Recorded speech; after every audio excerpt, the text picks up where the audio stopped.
মন্ত্রী, আমি এই কদিনে অনেকটাই টেনশনে আছি।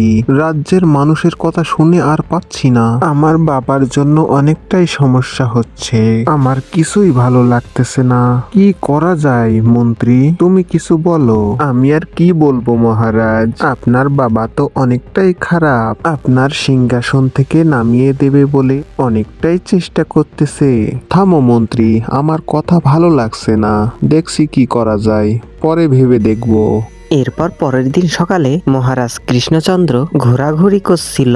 অনেকটাই টেনশনে ছিল মহারাজ, আর বলছিল, আমার কিছুই ভালো লাগছে না। আজকে আমার বাবাকে তাড়িয়ে দিব, নয় আমি এই রাজ্য ছেড়ে চলে যাব। রাজা মনে মনে কথা বলছিল। সেই সময় চলে আসে তার রাজকন্যা। রাজকন্যা বুঝে যায় যে মহারাজের মাথায় অনেকটাই টেনশন। রাজকন্যা বলে, বাবা, আপনার কি হয়েছে আমারে বলতে পারেন? আপনাকে অনেকটাই টেনশনে লাগছে। কি হয়েছে আপনার? চুপ করে আছেন কেন মহারাজ? হ্যাঁ আমার কন্যা, তুমি ঠিকই ধরেছ। আমি অনেকটাই টেনশনে আছি তোমার ঠাকুরদা মানে আমার বাবার জন্য। এই রাজ্যে আমার একটা মান সম্মান আছে। তোমার ঠাকুরদা নোংরাভাবে চলাফেরা করে। ওই দেখো তোমার ঠাকুরদা আসছে, আমার বাবা। এরপর ওইখানে উপস্থিত হয় মহারাজের বাবা। সবকিছু আড়াল থেকে শুনেছিল।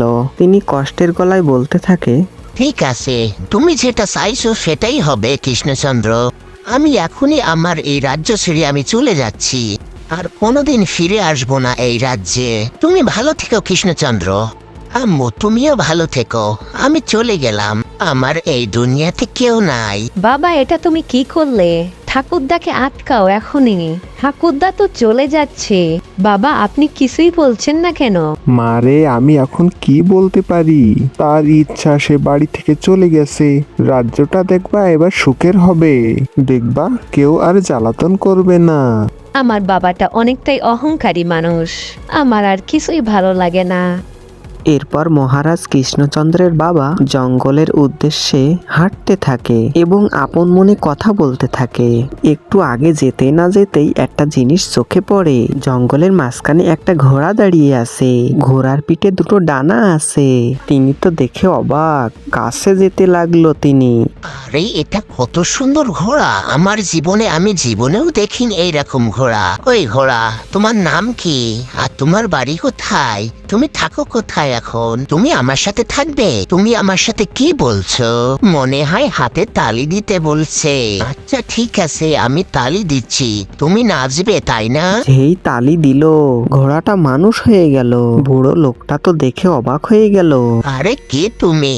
তুমি কি জাদুকর নাকি? না, আমি জাদুকর নই। আমাকে ওই রাজা কৃষ্ণচন্দ্র আমাকে এই রকম বানিয়ে ফেলেছে। আমার কাছে মায়াবী শক্তি আছে।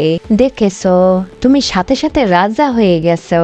চলো এখন, চলো আমার সাথে সোনার পাহাড়ে। আমরা দুইজন ওইখানে থাকবো। কেউ আমাদেরকে কিছুই বলবে না। এরপর কৃষ্ণচন্দ্রের বাবা সুখে দিন কাটাতে লাগলো, আর কৃষ্ণচন্দ্র অভাবে দুঃখে দিন কাটতে থাকে।